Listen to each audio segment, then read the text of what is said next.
This episode is sponsored by DigitalOcean. DigitalOcean is the hosting provider I use for devchat.tv. I also use it for my applications that manage the RSS feeds, scheduling, and sponsorships involved in delivering these shows. DigitalOcean is easy to use, has data centers all over the world, and provides terrific services including server hosting and object storage for delivering your web applications and assets quickly and easily. I use DigitalOcean because I love their interface. I get SSD storage for my servers, and their support replies quickly. So go check them out at DigitalOcean.com. Hey everybody, and welcome to another My JavaScript Story. This week we're talking to Zach Kessin. Zach, do you want to say hi? Hi! Now you're over in Israel, so it's in the evening there, and it's in the morning here, which is always fun. Oh yeah. And we had you on episode 57 of JavaScript Jabber and episode 169. The first one was about functional programming, and the second one was about property-based testing with QuickCheck. Yep, I still do both of those things, at least occasionally. Yeah. Actually, the last month I've been doing basically sales, and I don't think I've written a line of code in 3 weeks. I know how that goes. I definitely know how that goes. I go through that cycle with the sponsorships on these shows. But anyway, do you want to just remind people who you are and what you do? Sure. My name is Zach Kessin. I've been a web developer in one form or another for something like 23 years now, maybe closer to 25. You kids get off my lawn. Yeah, I really am older than dirt. That's what I tell my kids. I tell my grandchildren that. I have grandchildren. Yeah, 2 of them. I wrote the books Programming HTML5 Applications and Building Web Applications with Erlang for O'Reilly.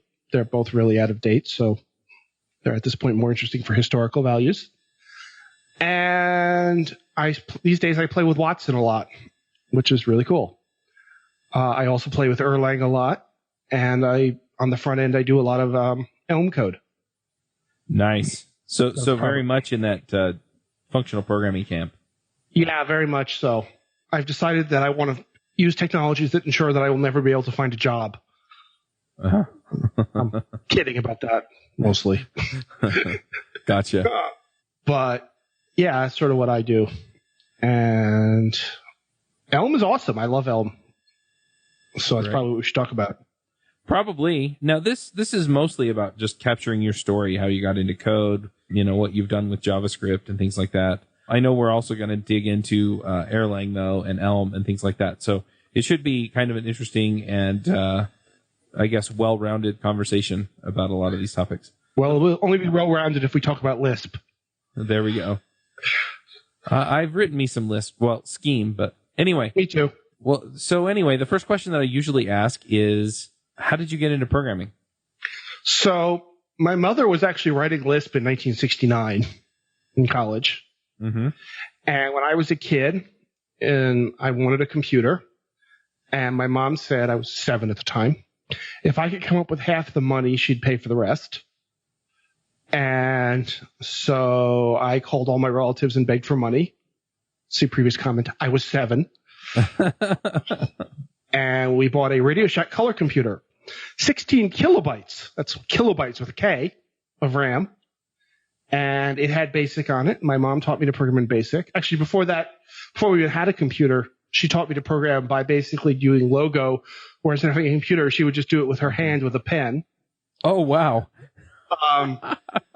Yeah, this was like 1979 or 80. This would have been 1980 or 81, I guess, after my sister was born. And so then I did Pascal in high school. Took the AP Computer Science exam, which in those days was Pascal. I'm dating myself now. Yep. Went off to university to study computer science. Very quickly switched from computer science to physics because I liked it more. And then I did what all good physics majors do when they get out of university, which is program computers. Makes sense. And I remember the first time I saw the web, which was like sophomore year of college. And I was kind of didn't quite know what to do with it. It was like, okay, it's a thing. I'm not sure what this is. And then I remember my housemate and I sitting in our kitchen, and we'd figured out how to make a form on a web page, but we couldn't figure out how to make it submit. We hadn't figured out CGI scripts yet. There was no JavaScript in those days. And it went from there. Did Perl back in the day. My first web app was written in Perl 4 with MSQL, not MySQL, MSQL. MySQL wasn't a thing yet. I've just been developing ever since. And, I got into the Ajax bandwagon pretty much on the beginning in 2005. Actually wrote an article for an O'Reilly magazine about you could use SOAP from JavaScript at that point. It's before XML HTTP request came out. Yeah, that's what I was doing. And at some point I was doing PHP for a living and I hated it since PHP is kind of fractally bad. There's a good article called PHP is fractally bad or something like that. Gotcha. I went looking for a new language. I checked out Haskell and Scala. I don't think Clojure was around yet, or it was really just beginning around. And then I found Erlang, and I'm like, oh, this solves all the problems I wanted to solve. It's got a syntax kind of funny looking, but it's simple. And it, does real reliable and high concurrency and all those fun things. And, it's really nice to use. So I went with Erlang, and I called my editor at O'Reilly, and I said, hey, Simon, I can't figure out how to build a web app with this. What do you say we write a book about it? And he went, cool, do it. So that's how I ended up writing a book on Erlang. And then a couple of years ago, I was doing some front-end stuff with JavaScript, and it was just being painful, and I couldn't find all the corner cases and all the bugs. And I read about this Elm thing, and I met Evan at a conference, Code Mesh in London.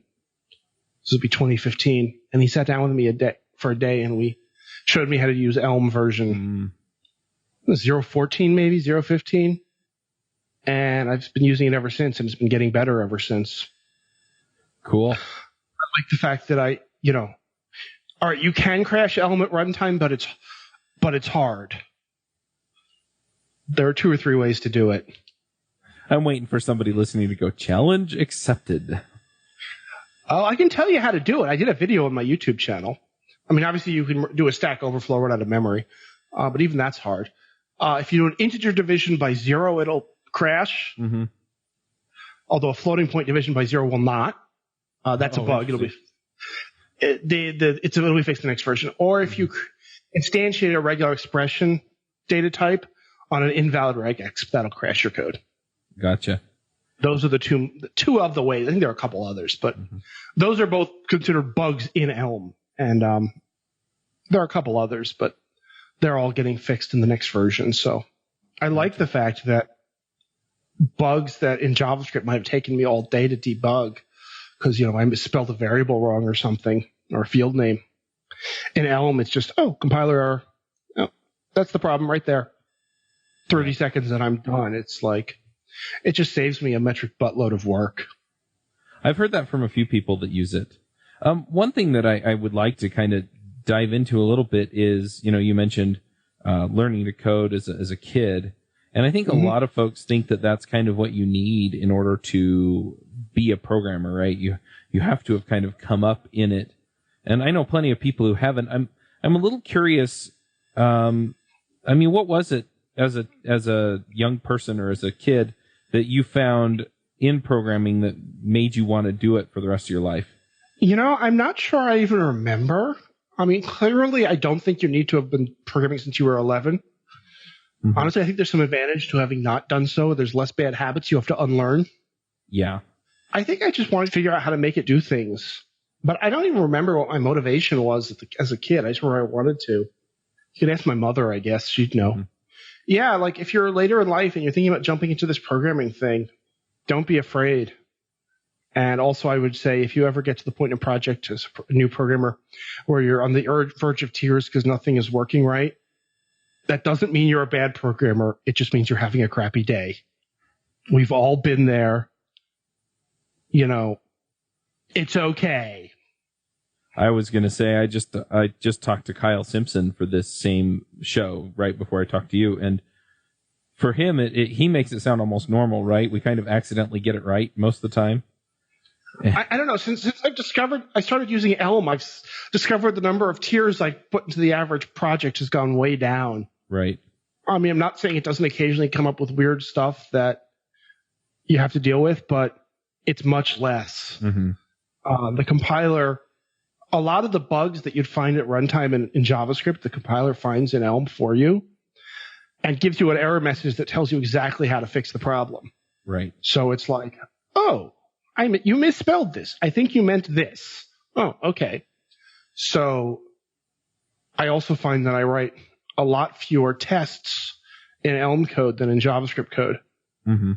Because simply a huge amount of the validation I would do in unit testing or with a quick check property in JavaScript, the type system does for me.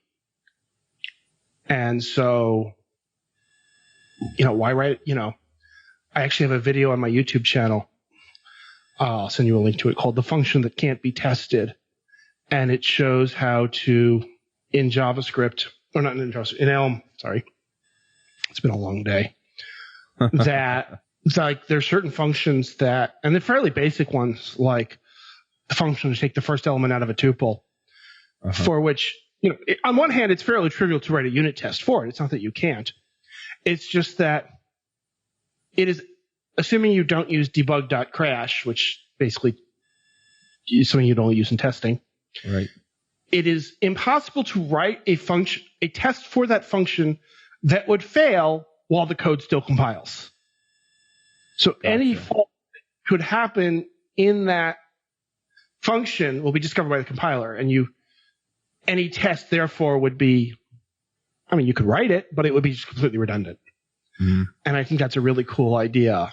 And as you get better at using types, and you start saying, instead of just saying this is type string, this is type, create a type email address, for example.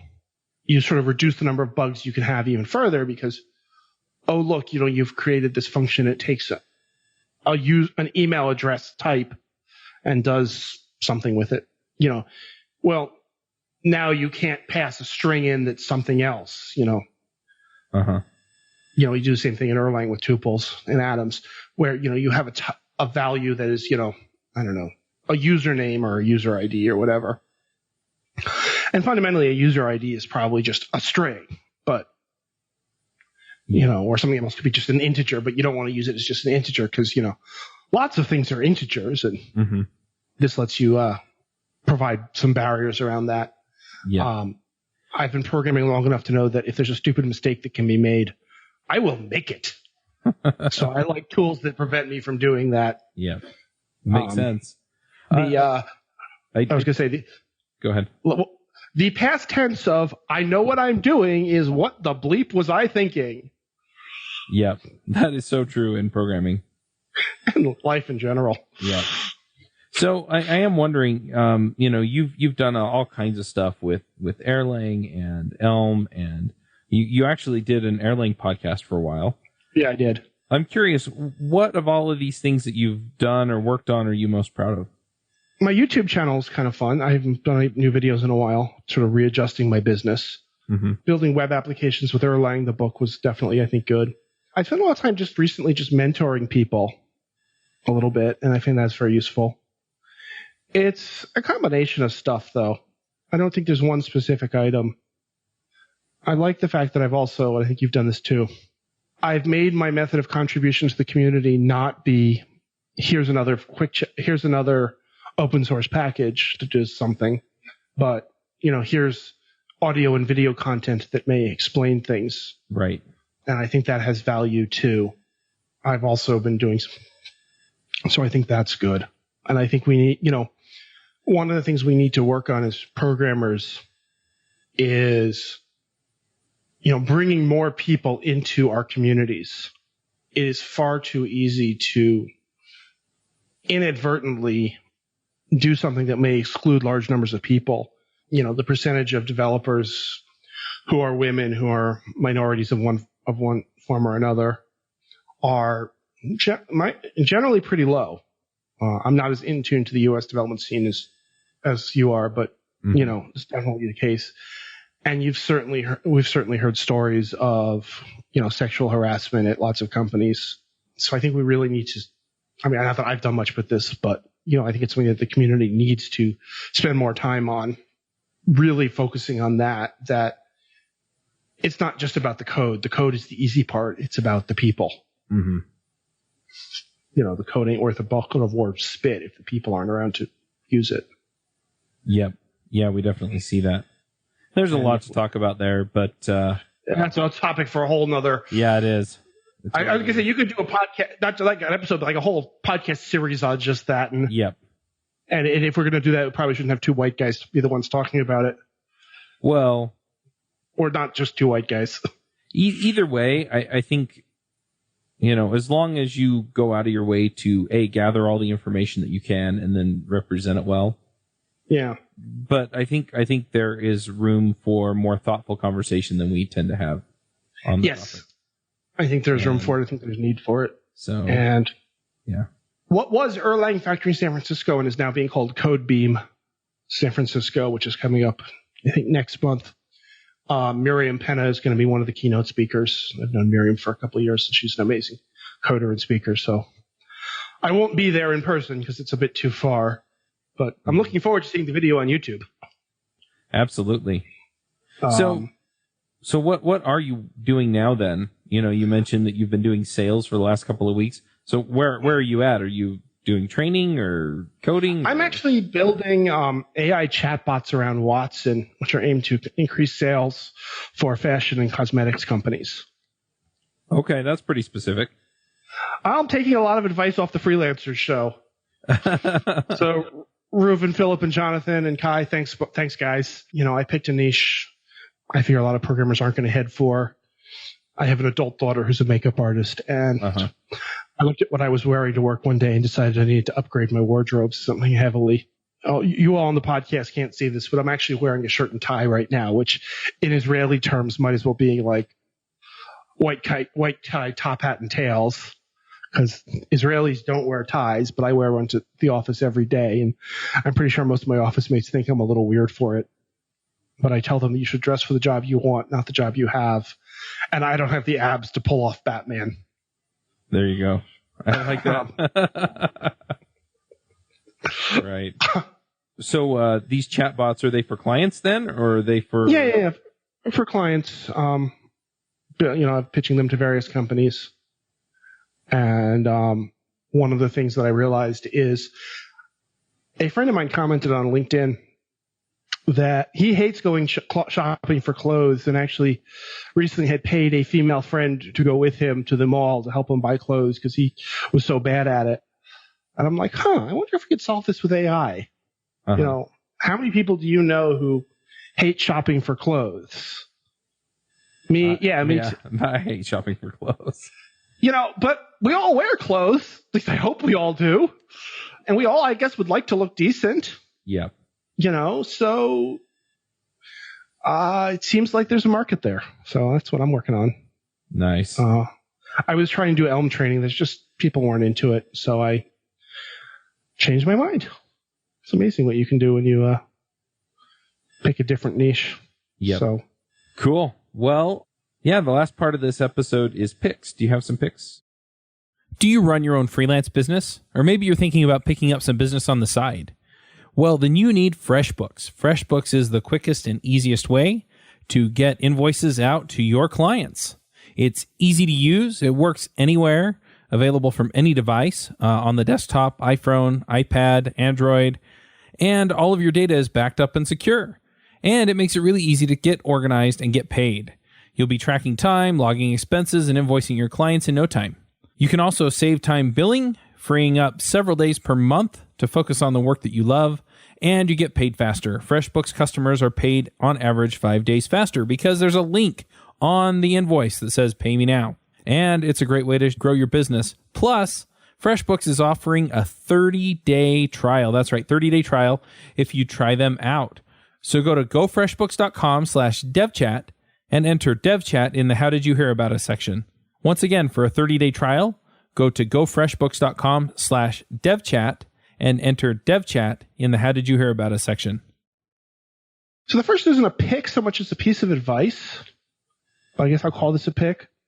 If you read a book professionally, like about programming or sales or whatever, and you find it's a benefit, it is totally worth it to drop an email or a tweet to the author to say so.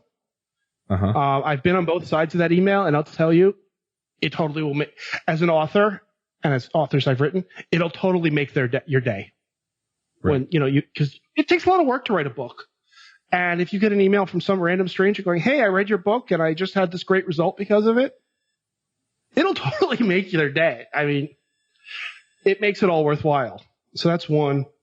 I'm reading a cool book right now called How to Get a Meeting with Anyone.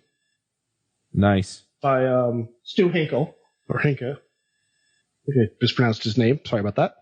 The other book I just read was by Eric Klein, and it was called 1187 BC, the year the world fell apart.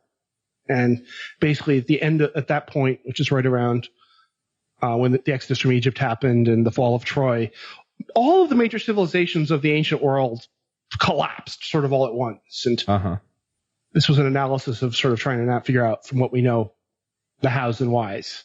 And it has nothing to do with anything in the modern world, but it's kind of interesting. And I'd just like to point out one thing, which has nothing to do with anything. Julius Caesar is closer in time to the moon landing than he is to the building of the pyramids by about 1,000 years. I guess we don't really think about it. We just kind of demarcate sometime. Yeah, it's all 300 or 400 years ago. It was. Yeah, it's all back there somewhere, you know. Yeah. It's ancient, but it turns out antiquity is really long. So yeah, that's all I got. Awesome. Well, I'm going to jump in here with a couple of picks. In the last episode, I kind of promised that I was going to talk about some of my quote unquote medical equipment, which is essentially cooking stuff. So I'm diabetic and I've been trying to follow the keto diet. I've kind of blown it a couple of times and then gotten back on the train. But anyway, one of the things that I've been trying to do is just cook my own meals and, stick to the program a little bit better that way. And so I've been buying this stuff to cook with. And one of the machines that I bought that I'm really digging right now is a smoker. So it's a master built smoker. I don't know if you can get those in Israel. And I've been cooking pork in it. So not so much for, you can get it here, but I think you can get smokers here because I think my wife's cousin has one. And if you want to buy pork in Israel, just look for a store with a sign in Russian. Gotcha. Anyway, so I've been making ribs, which I really, really enjoy. And it's awesome. I love just being able to put food in it and then forget about it. The other thing, and so I've got a pork shoulder in the slow cooker right now. So if you have a slow cooker or crock pot, that's another deal that I'm those, we got 2 of those. They're great. Yeah, they're wonderful. I have one that's kind of a large one, and that's what the pork shoulder's in. I have another one that actually is 3 smaller ones that are all in one appliance. Oh, neat. And my wife just got me an Instant Pot, which does the pressure cooking and things like that, which I haven't really had a chance to play with yet. So I'll probably pick in the future once I've had a chance to cook a few things in it. But I'm really enjoying that. I have a regular pressure cooker. We have 2 crock pots at our house. It's an indie kosher style. One is for meat, one is for dairy. Right. We use actually, there's an interesting thing. Speaking of crock pots, recipe I want to try. There's a guy who does Revolutionary War, 19th century reenactment called Jay Townsend, has a YouTube channel. And he has something called, it's a recipe from the 19th century called pocket soup. And it's basically dehydrated beef broth that they made back then. And he shows how to make it in a slow cooker. And one of these days I'm going to get around to making that. And I do a lot of fancy ramens for lunch where I'll take, the noodles from ramen and add real soup mix and miso paste and vegetables and lots of stuff like that. So that would be a good base for that. Yeah, that sounds really great. I know that some of the folks who do keto also wind up doing intermittent fasting, which is something that I'm interested in. And for that, they usually do like a bone broth or something like that. So I've heard of it. I've not had the courage yet to try it. I have been doing push-ups. I'm up to I did 45 push-ups today, and this was like normally I just upped it from 20, and that's I had biceps for the first time in my life. It's really weird. I mean, no one's gonna confuse me with a weightlifter, but they're there. It's really cool. Nice. Yeah, the rib. I don't eat pork, but we do beef ribs every so often, and they're yummy. Yeah, that sounds really good too. I've seen the beef ribs at the store, so it's something that. Yeah, we live in a rented apartment, so a smoker is probably not the best thing for us right now. Yeah, we do have a porch, I guess, but maybe in a couple of years. Yeah, that's where mine lives, on the porch. But anyway, I'm going to go ahead and wrap this episode up. If people want to find you to do a chatbot or something, where do they find you? Best place is through LinkedIn. That's where I tend to be active with this stuff. Okay. I have a Twitter account, but I try to ignore Twitter because I find it's not very useful. So LinkedIn is the best place. Chuck, I'll send you the LinkedIn page so you can. I think we're connected on LinkedIn anyway. Yeah, we are. So, yeah, we can definitely put that in. LinkedIn is the best place. I also have a YouTube channel about Elm called Pain-Free Web Development. There's a lot of stuff with that. All right. Well, let's go ahead and wrap this one up. Thanks for coming, Zach. Thanks for having me, Chuck. And it was great seeing you again. Yeah, you too. All right. We'll catch everybody next week. Bandwidth for this segment is provided by CacheFly, the world's fastest CDN. Deliver your content fast with CacheFly. Visit CACHEFLY.com to learn more.